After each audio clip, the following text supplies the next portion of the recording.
Olá, estamos começando mais uma edição do ABC da Notícia, o seu programa semanal de tradução do noticiário. Falamos numa linguagem simples, acessível, em letra de forma. O ABC é a explicação fácil desse mundo difícil de entender. Eu sou Maria Cristina Poli e junto com a gente a companhia permanente do nosso Alexandre Sayad, que traz o olhar atento do mundo da educação midiática. Oi, Ale, tudo bom? Bem? Nossos assuntos de hoje. Quem manda mais? O Poder Executivo, Legislativo ou Judiciário? E de quebra, para que servem as Forças Armadas? Segundo assunto do dia, a compra do Twitter pelo bilionário Elon Musk. Assunto que não saiu das manchetes e ainda vai dar muito o que falar. Nossos convidados de hoje, o cientista político e colunista da Band News FM, Fernando Schiller, e aqui no estúdio o especialista em tecnologia, Warrison Lacerda, do Olhar Digital e também colunista da Band News FM. Sejam bem-vindos, obrigada pela presença. Já faz algum tempo que a gente acompanha aí um certo cabo de guerra entre os poderes. A democracia no Brasil, inspirada aí numa teoria lá do século XVIII, diz que para um governo funcionar bem, não ser tirano, é importante 3 poderes independentes. O executivo, representado pelo presidente da República, cuja função primordial é administrar dentro da lei. O poder legislativo, que tem a tarefa de elaborar as leis, fiscalizar as ações do poder executivo, que é o Congresso Nacional, que são os deputados, os senadores, nos estados, as assembleias legislativas, e o poder judiciário, que julga a aplicação dessas leis e zela pelo respeito à Constituição. Tem vários tribunais e o Supremo Tribunal, que é o STF, que a gente tem ouvido tanto nesses últimos dias, é o topo, a instância máxima.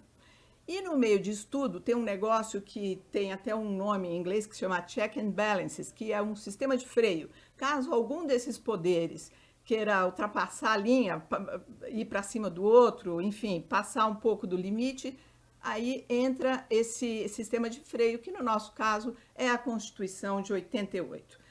Pergunta para você, professor Fernando Schiller, quem manda no Brasil diante dessa explicação rápida aqui que eu apresentei?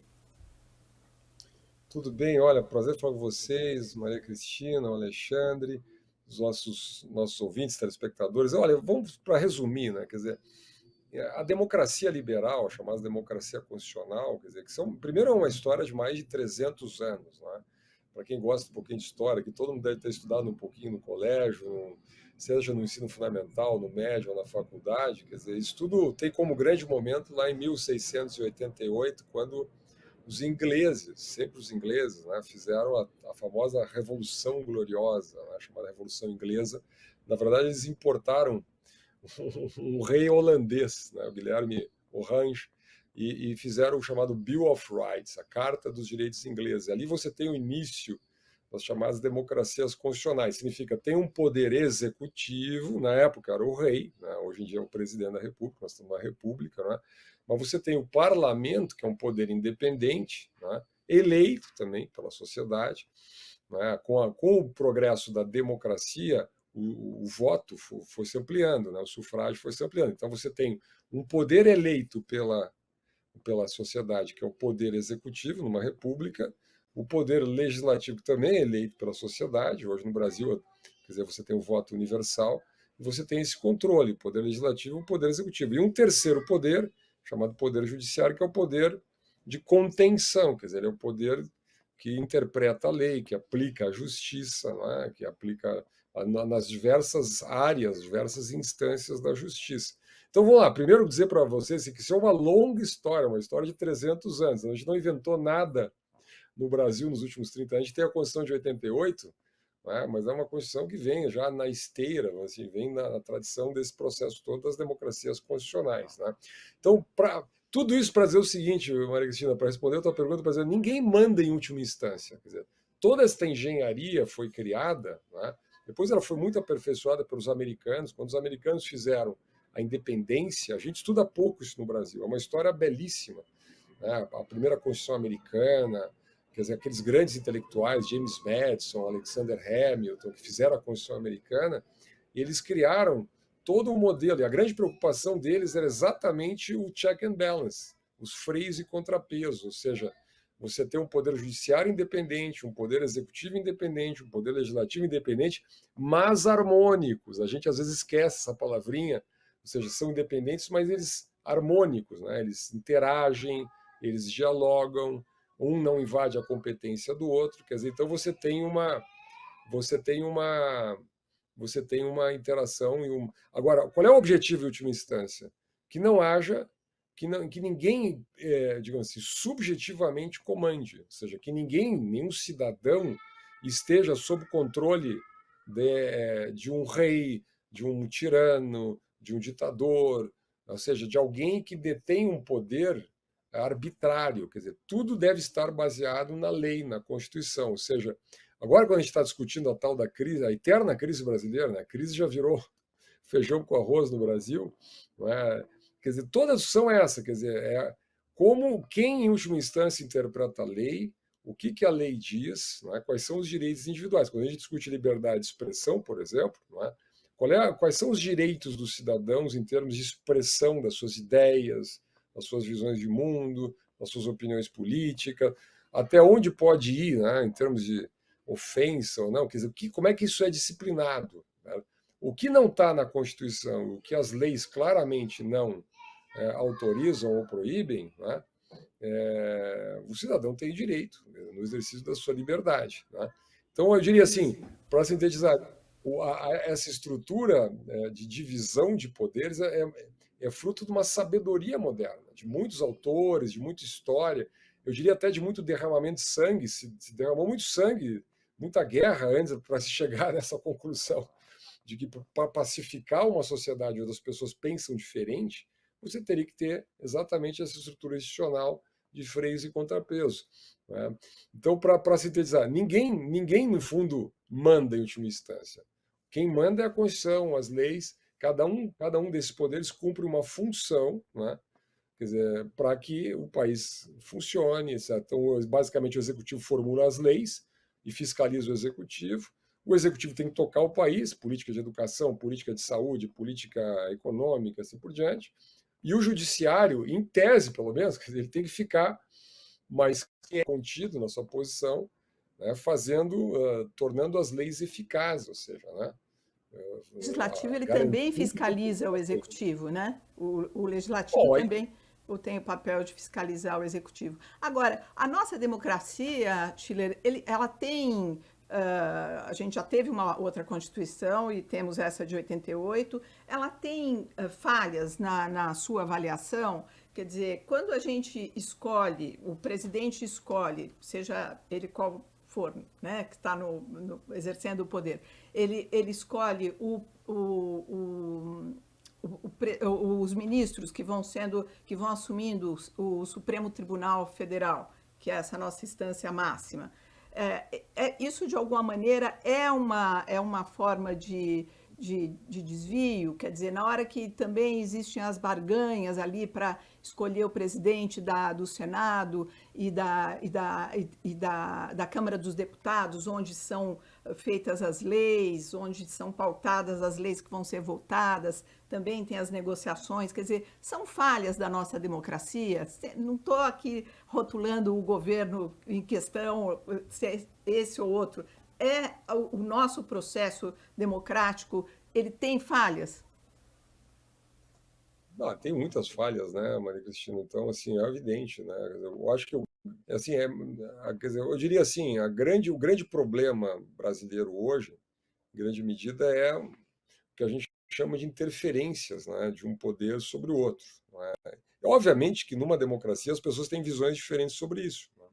Por exemplo, agora nós tivemos esse caso do deputado Daniel Silveira, que ocupou muitas manchetes nos últimos dias, né? Quer dizer, o artigo 55 da Constituição, ele diz claramente que cabe ao Congresso Nacional, no caso a Câmara dos Deputados, por maioria, né, decidir sobre a perda de mandato do deputado. Está escrito lá. Até as pessoas, eu sempre recomendo, entrem no Google, botem lá Constituição Brasileira, artigo 55, está escrito lá. Né? Mas a Suprema Corte, nossa Suprema Corte, decidiu cassar o mandato do deputado. Né? Bom, aí tem interpretações as mais variadas, os juristas discutem, quer dizer, pode a Suprema Corte mudar ou interpretar diferentemente o que está escrito na Constituição, não é? Quer dizer, para uma visão garantista do direito, né? Quer dizer, uma visão mais rigorosa do direito, não, né?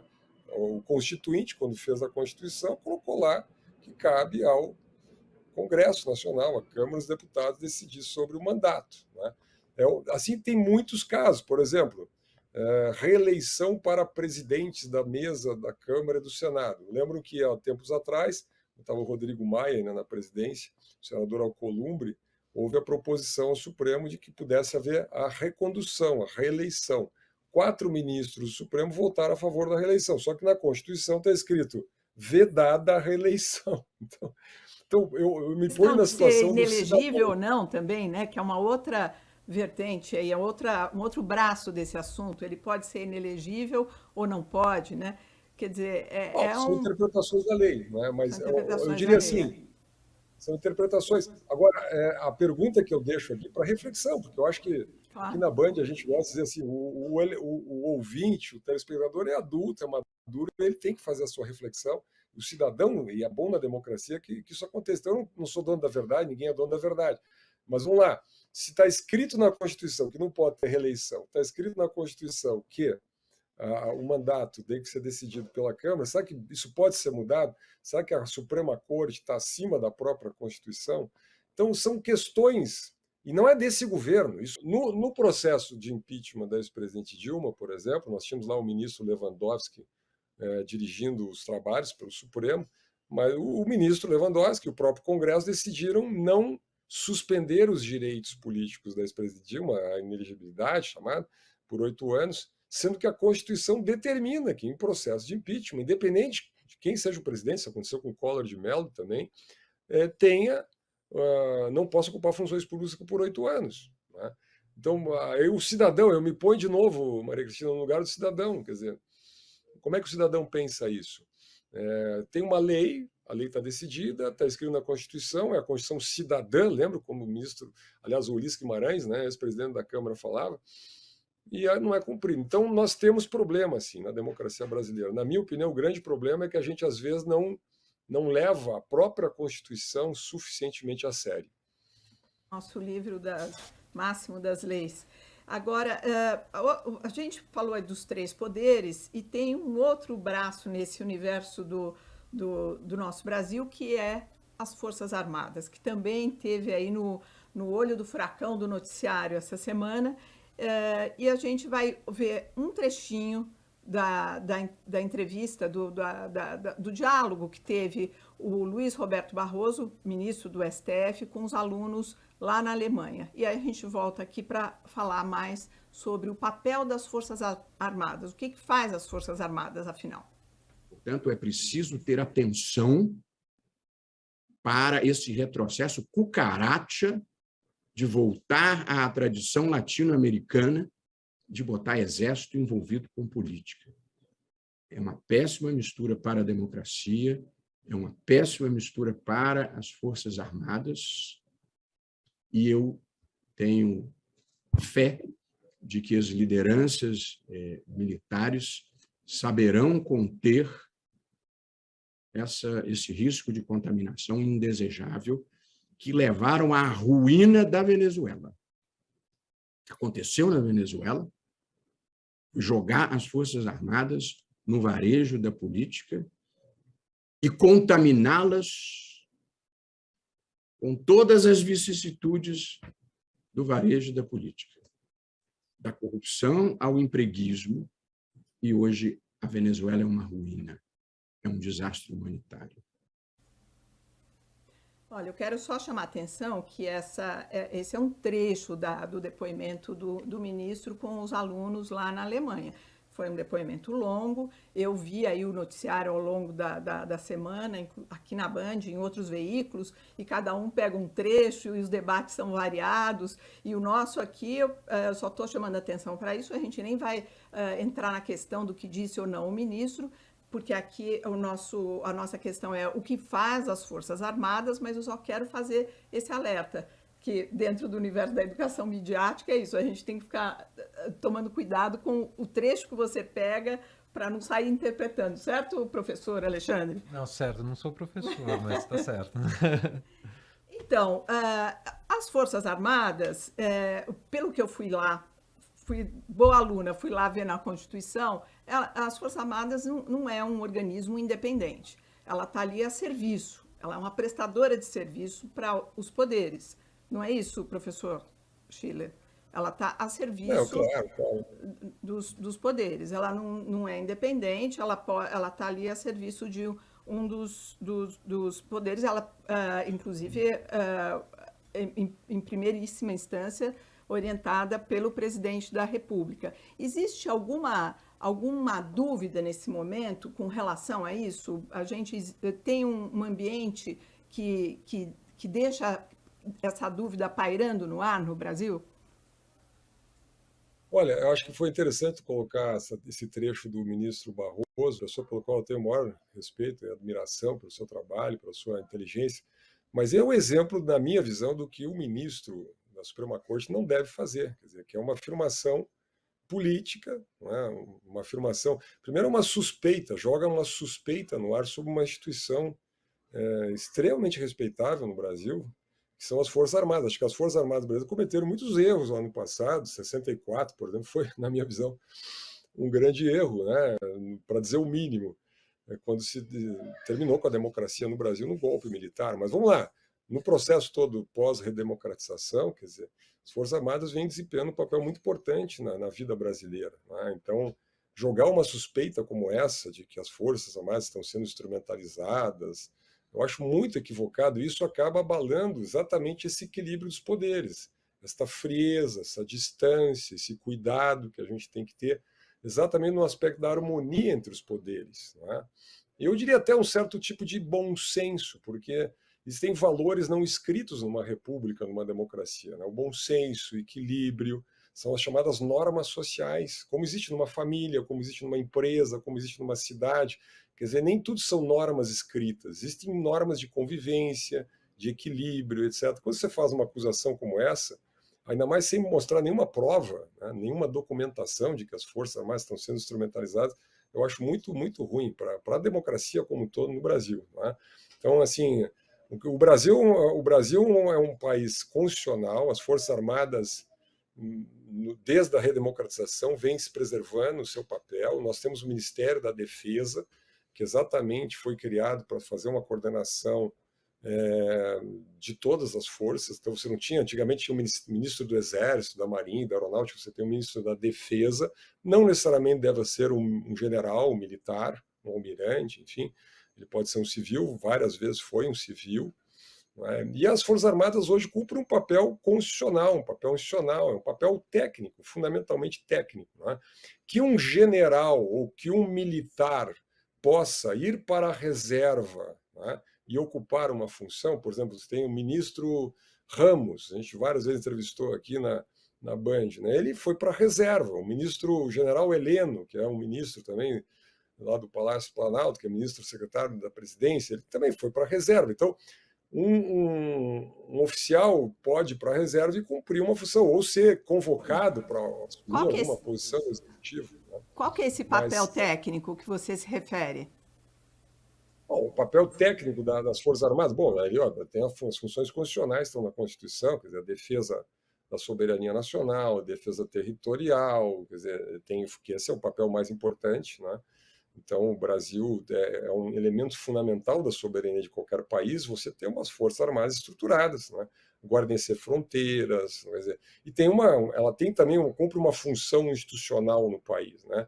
De preservação, garantia do funcionamento dos poderes, em última instância, quer dizer, o fato de que o Estado, como dizia o Max Weber, um dos grandes teóricos modernos da política, do Estado moderno, ele dizia assim, quer dizer, o Estado detém o monopólio do uso legítimo da violência, né? Então, quer dizer, para a segurança interna, segurança pública, nas ruas, nas nossas cidades, para combater o crime, tem as polícias militares, né? Mas para funções que dizem respeito à soberania nacional, o próprio funcionamento das instituições, etc., as Forças Armadas, né? Elas têm esse papel, isso está muito bem, claramente tipificado na Constituição. E você não tem, desde a redemocratização brasileira, desde a Constituição de 88, as Forças Armadas têm se mantido. Obviamente tem debates sobre isso, né? Debates, e eu acho até ruim que a gente debata tanto esse assunto, né?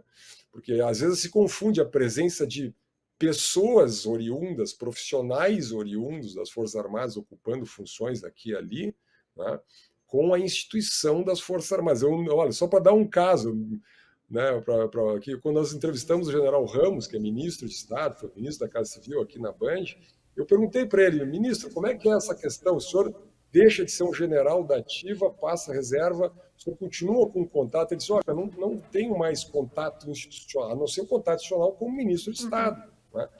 Mas ele até brincou comigo, nem do WhatsApp, do grupo do WhatsApp dos generais, eu fui tirado do grupo, porque eu tô fora, eu participo de um outro poder, né? Então eu sou um militar da reserva que cumpre uma função institucional num outro poder. Né? Então eu acho que isso o Brasil vem preservando.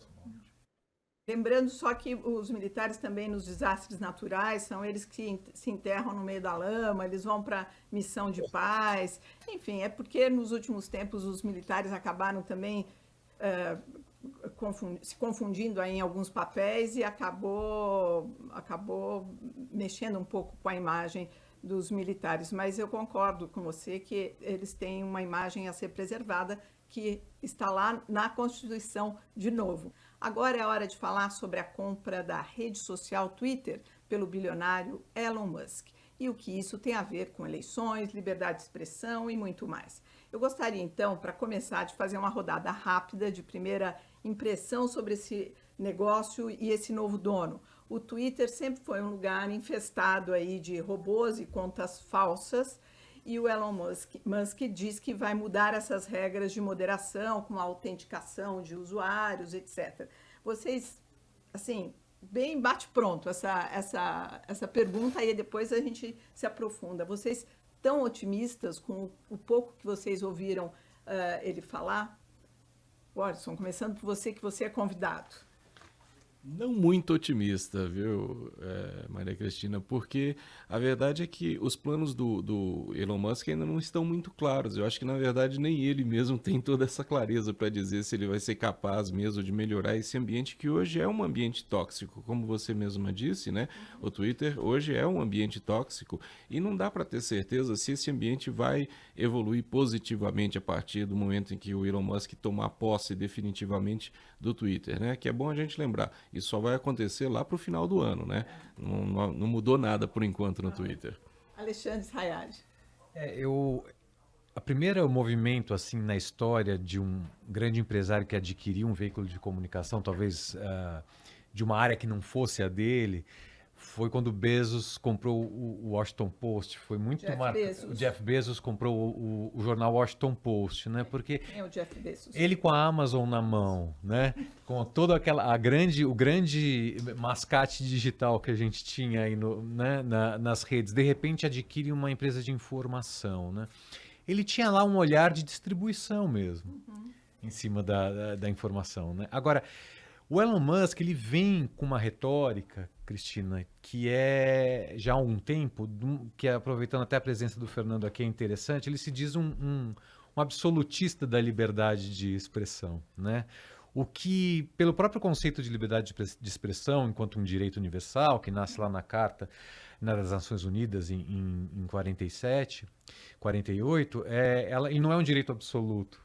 Né? E ele se coloca, ele quase é um pregador do caos nesse sentido. O que é o absolutismo? A liberdade de expressão termina quando esbarra em outros direitos, né? Ou seja, o racismo, o crime de ódio, isso tudo não justifica a sua liberdade de se expressar. Quer dizer, a partir daí você comete um outro crime invadindo um outro campo de direito humano, né? Digamos assim. De ferir de ter uma questão de ofensa ou de ferir outra pessoa. Quando ele fala de liberdade absoluta de expressão, ele meio que quer dizer assim, olha, existe uma arena onde todo mundo pode entrar com qualquer arma e já que está todo mundo com qualquer arma, vamos ver o que vai resultar nisso. Quer dizer, ele se retira do debate de se apresentar uma moderação, Ele se retira de um debate. Fala que vai ser a grande praça pública, É uma né? praça pública, mas ele tira os contornos dos próprios direitos quando ele fala isso, né? Quer dizer, ele joga todo mundo dentro de um mesmo lugar. Vamos ouvir o Fernando Schiller. Esse é um perigo falar comigo desse assunto, porque esse assunto eu gosto muito, pesquiso muito, e eu diria que é uma. Eu diria assim, eu concordo com os colegas, quer dizer, o Elon Musk não deixou claro quais são as mudanças que ele vai fazer e tal. A única coisa que eu vi ele dizendo é que ele considera que os limites da liberdade de expressão são os limites regulados por cada país. Então ele vai, pelo que eu entendi, ele disse, olha, eu vou respeitar, evidentemente, o Twitter é uma rede global, os limites. O que ele está dizendo é o seguinte, que ele não vai impor, né, a partir do Twitter, alguns limites. Acho que a gente tem que diferenciar uma coisa chamada moderação, por exemplo, a autenticidade de contas, né, o combate aos robôs, etc., né, e combate a crimes que são claramente tipificados da censura à opinião. Acho que esse, no fundo, é o grande segredo desse debate todo, né? Então, o que vinha acontecendo nas redes sociais, muitas vezes, era em nome do combate ao crime, a censura de opinião, né? E essa fronteira é muito perigosa. Eu estudei recentemente o caso do Hunter Biden, para o nosso telespectador aqui, para o nosso ouvinte entender. O Hunter Biden é o filho do Joe Biden, e ele tinha negócio na Ucrânia, né? Em 2020, por ali, 19, 20, ele esqueceu um laptop numa loja de reparos.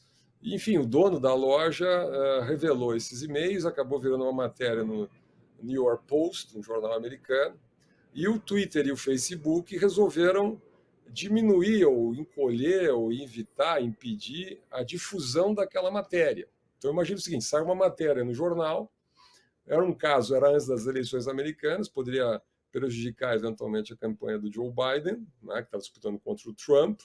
Então, o Twitter e o Facebook reduziram o alcance da matéria. Hoje eles fazem, inclusive, autocrítica disso. Eles dizem, olha, realmente talvez tenha sido errado, a gente se precipitou um pouco, mas, né, quer dizer, o cidadão não teve acesso àquela informação porque a rede social bloqueou, diminuiu, ou mexeu um botão lá para diminuir o alcance daquela matéria, né? Hoje Agora, é um caso assim estudado. Eu gostaria de trazer aqui para a mesa, Fernando, uma coisa que me chamou a atenção nas colocações da venda do Twitter, que é o seguinte, o Elon Musk ele fala da autenticação dos usuários. Isso me chamou a atenção, acho que com um ponto muito forte. Ele quer se livrar dos robôs.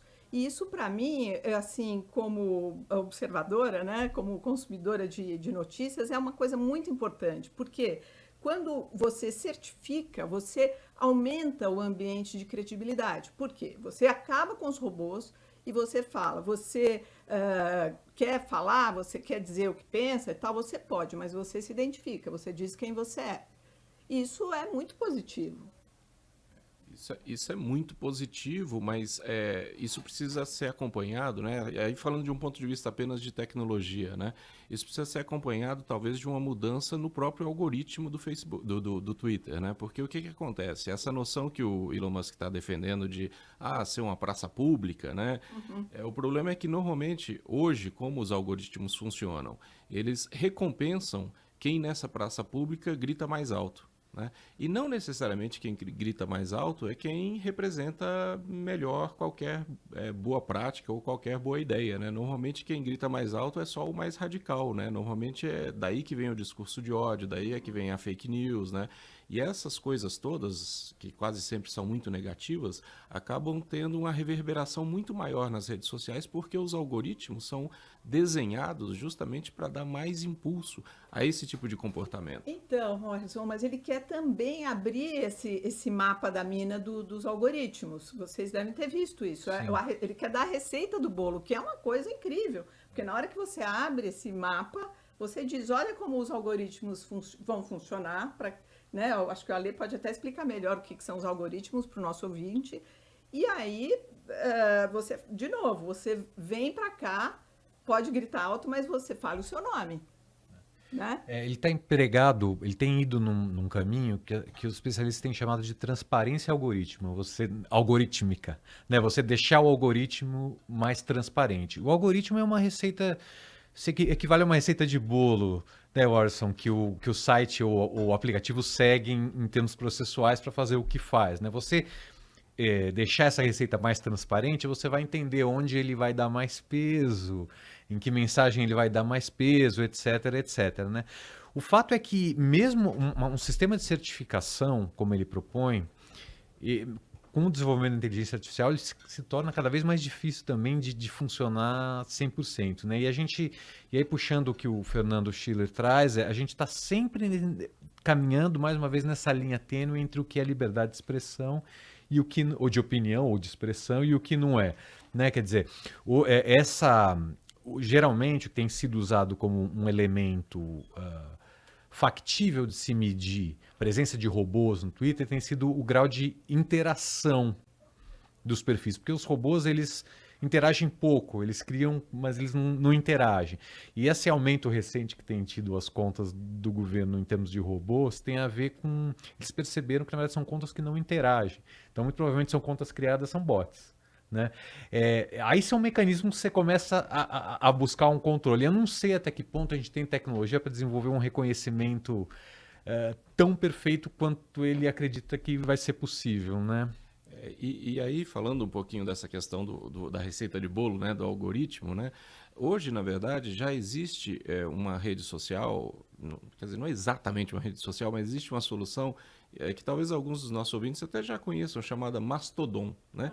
O Mastodon, o que ele é? É como se fosse um Twitter, só que é um Twitter de código aberto. É exatamente o que o Elon Musk está prometendo fazer.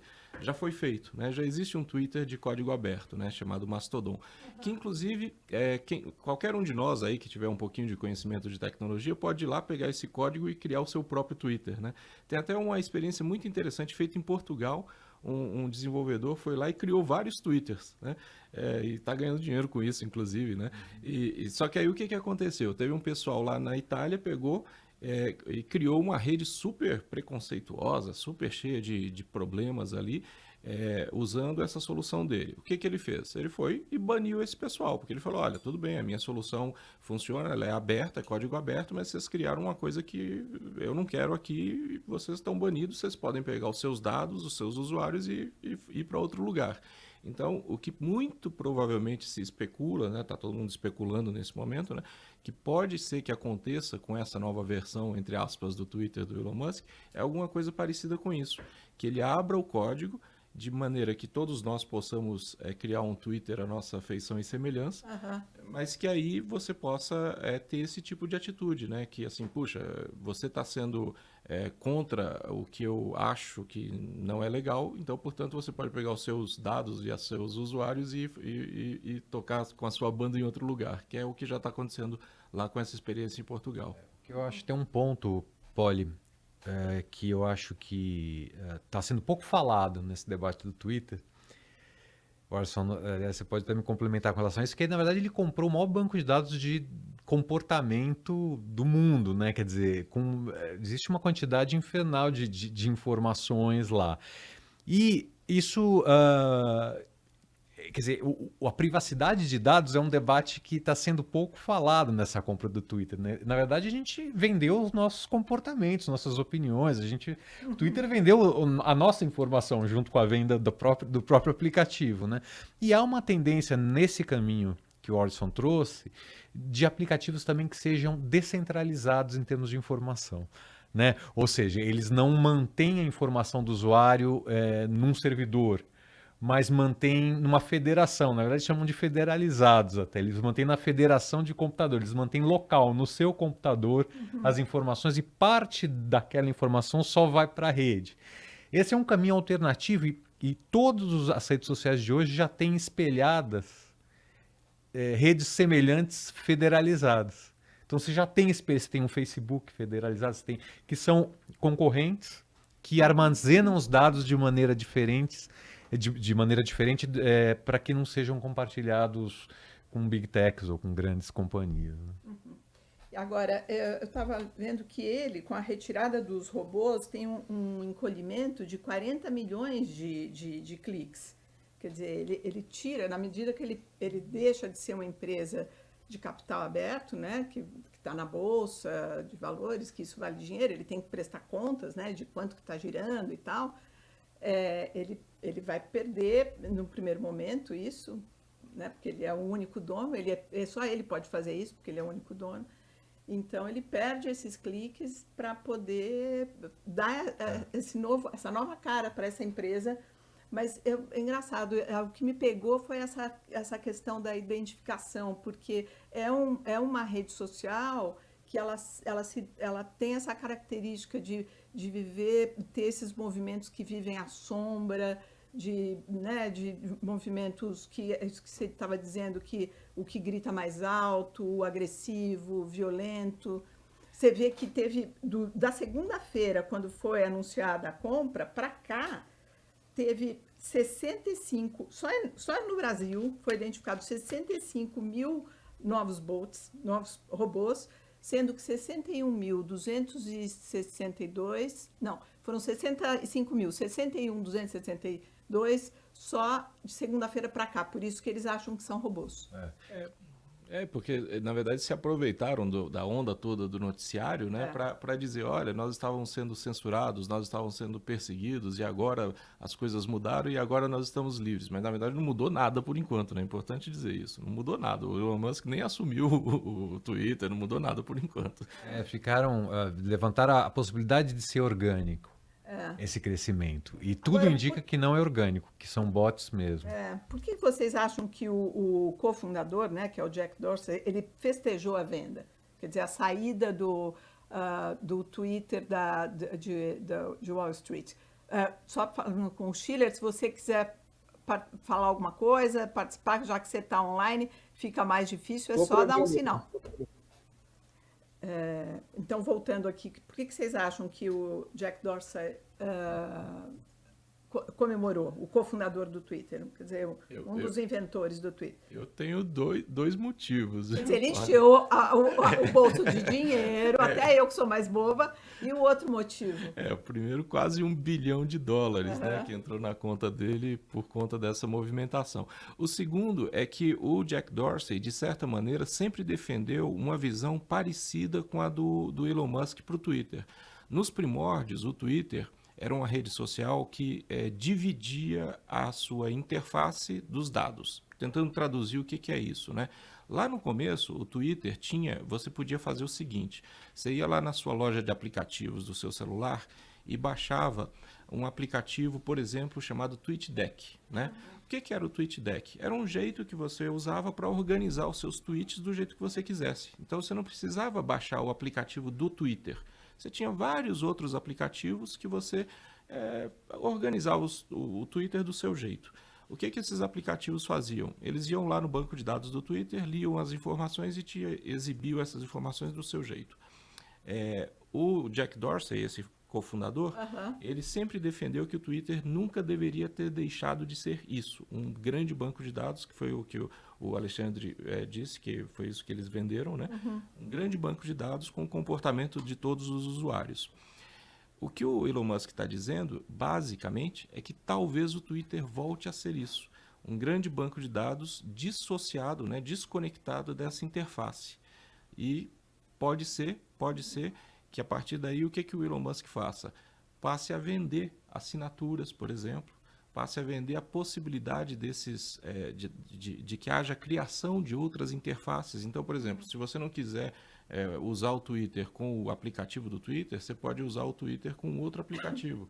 Entendi. E aí essas outras empresas talvez paguem alguma mensalidade, alguma comissão para o Twitter para isso. E essa é a mesma visão do Jack Dorsey. Entendi. Tem uma questão só, Polly, quanto você fala, a transparência, né, o accountability, que é uma coisa que você trouxe, ela tem um preço assim a ser pago, né? Quem é transparente sempre vai perder de um lado e ganhar de outro. Eu acho que sempre ganha. Então, eu acho que tirar os robôs pode ter uma perda imediata de usuários, mas num médio prazo isso pode significar mais credibilidade. Mas claro, é isso que eu acho. E pode levar o Twitter a valer mais ainda. Então, accountability é sempre um preço a ser pago. Agora, tem um ponto nisso tudo, que aliás é um assunto que eu sei que que o Schiller gosta, que é a questão das fake news, que ainda não existe a lei das fake news, né, a gente sabe, mas existem aí outras leis tipificadas como crime, né, que a gente sabe que nas redes sociais a gente só tem a novidade que é a tecnologia que faz isso em massa, mas o que é crime, se você tem aí crime contra a honra, calúnia, etc. Como que vocês imaginam que isso vai rolar neste ano de eleição? O projeto de lei em si das fake news é muito complexo, muito falho hoje. Mas não existe, não vai dar tempo, não- a gente já discutiu isso aqui, foi feito de um jeito para não estar aplicado esse ano. Exato. Uhum. Tudo bem, mas a gente tem outras leis que tipificam crimes de calúnia, racismo, homofobia, etc, etc e tal. A gente tem alguns recursos na lei que tipificam crimes, né? Que existem, né? Então, a minha pergunta é, como que vocês acham que isso vai acontecer nesse ano de eleição? Eu acho que assim, Aliado às novas redes ou esse novo universo do... eu acho que do ponto de vista legal, né, eu nem tenho muitos elementos para falar, né? Do ponto de vista de tecnologia, que eu até sou um pouco otimista. Eu acho que assim, não vai ser bonito o cenário, porque a gente vai conviver muito, já estamos convivendo muito com essa questão das fake news, que não acabou, quer dizer, o cenário continua sendo muito ruim, as redes sociais continuam sendo um cenário, um campo tóxico, né? A gente está vendo aí enormes problemas, mas eu acho que eu sou otimista porque o cenário é menos ruim do que foi na eleição passada. Porque pelo menos nessa próxima eleição, a gente está vendo algum comprometimento por parte das redes sociais para pelo menos limitar o alcance de algumas ações. Então a gente vê por parte do WhatsApp, por exemplo, que se transformou na principal rede social, pelo menos aqui no Brasil, né, no que diz respeito à disseminação de conteúdos, né? Pelo menos há alguns mecanismos colocados em ação aí para limitar o alcance de alguns posts. A gente teve recentemente aí esse posicionamento deles, que eles disseram que é por uma questão comercial de não colocar em uso as comunidades, né, que na verdade são enormes grupos, né? Então isso eu achei uma coisa positiva, porque se esse novo recurso entrasse em vigor antes da eleição, a gente teria sim um enorme problema aí, porque esse recurso das comunidades do WhatsApp, que na prática cria enormes grupos de discussão dentro do WhatsApp, colocado em vigor às vésperas da eleição, nós teríamos um enorme problema. Então, eu acho que o cenário para essa eleição, ele é ruim, mas ele é menos ruim do que nós tínhamos na eleição passada, porque pelo menos as empresas têm um pouquinho de comprometimento. Schiller, você está me ouvindo? Oi, estou aqui, Maria Cristina, tudo bem? Como é que você prevê esses próximos meses aí até a chegada de outubro das eleições? Olha, eu concordo com os colegas, assim, eu acho que é uma preocupação hoje das próprias redes em termos de moderação, não é? Então, mas vamos lá, tem muita, eu analiso política no dia a dia, a minha impressão assim que tem muita mitologia em torno disso, sabe? Quer dizer, na verdade, o grande problema é como é que você combate o que os colegas colocaram muito bem, aliás, né, os robôs, a manipulação, essa indústria de mobilização artificial nas redes sociais. Não é? Inclusive, a Constituição brasileira ela veda o anonimato, ela garante a liberdade de expressão, mas veda o anonimato. Não é? Então, isso é bastante complicado. Eu até confesso que eu não tenho grande conhecimento técnico para lidar com isso, como os colegas têm, estou aprendendo aqui com vocês. Mas, assim, é preciso respeitar a diferença de opiniões. Tá? Então, quer dizer, porque, olha, até onde eu estudo esse tema de fake news, sempre a gente acha que os outros é que tem fake news, né? A gente nunca, a nossa posição, os partidos que a gente gosta, o candidato que a gente gosta, não tem fake news, só o outro lado tem fake news. E eu acho que numa democracia não pode ser assim, né? Então, assim, a gente sempre tem que ter esse cuidado. Tem uma coisa chamada blind spot bias, né? Quer dizer, é um tipo de um preconceito, sei lá, uma impressão que a gente sempre tem que o outro lado tem um problema, a gente nunca tem, né? Então, acho que se garantir a liberdade de expressão das opiniões políticas, né? Mesmo que elas sejam exacerbadas, né? No Twitter, olha, eu até saí do Twitter, porque o Twitter é uma rede infelizmente se tornou uma rede de ódio, né? Posso dizer isso aqui. existe aquele conceito do retweet, né? O retweet. Então você pega um tweet, retweeta em cima e daí você cria uma ironia, desvia ou tira de contexto e tal. Então virou uma rede. Infelizmente, eu acho que esse debate aceso, radicalizado, é característico das redes sociais. Eu acho que não vai mudar muito, né? Mas acho que vai haver um esforço maior das empresas de combater os robôs, combater a manipulação da informação, industrial da informação, que eu acho que deve ser, evidentemente, combatido. Exatamente, isso eu acho muito saudável, muito interessante. E aí, voltando aqui a nossa pauta original, que é o Twitter, como negócio, né? Como o Alexandre estava falando, como negócio, imagina, você cria um negócio com uma força de credibilidade muito grande, né? Porque ali você tem nome e sobrenome de quem escreveu. Gente, estou vendo ali o Renan me olhando, não é que a gente passou, a gente começou esse programa com 15 minutos, aí a gente ganhou meia hora. Agora estou achando que meia hora é pouco. Chegamos ao final, nosso tempo infelizmente acabou. Eu quero agradecer muito a presença do cientista político Fernando Schiller. Obrigada, professor, que teve aí a paciência de mudar. Eu que agradeço, aprendi mais do que ensinei aqui, mas foi excelente. Obrigado. Obrigada a você. Eu quero agradecer muito também o jornalista do Olhar Digital, o Orson Lacerda, que eu fico aqui, o nome dele é difícil, mas agora eu acho que eu acertei. E do meu querido parceiro Alexandre Sayad. Eu sou Maria Cristina Poli e esse foi o ABC da Notícia, um programa que tem a missão de trazer a explicação fácil desse mundo difícil de entender. Você pode nos seguir nas redes sociais, tem muito mais conteúdos lá. Nós estamos postando coisas novas toda semana. Se você se inscreve, a gente te avisa e você fica atualizado. Fácil, né? Obrigada pela presença hoje aqui. Tchau e até a próxima. Lembrando que o nosso operador de áudio aqui pela Band é o Gustavo Giovanni e a coordenação geral é do Renan Suquevicius. Obrigada a todos, até lá.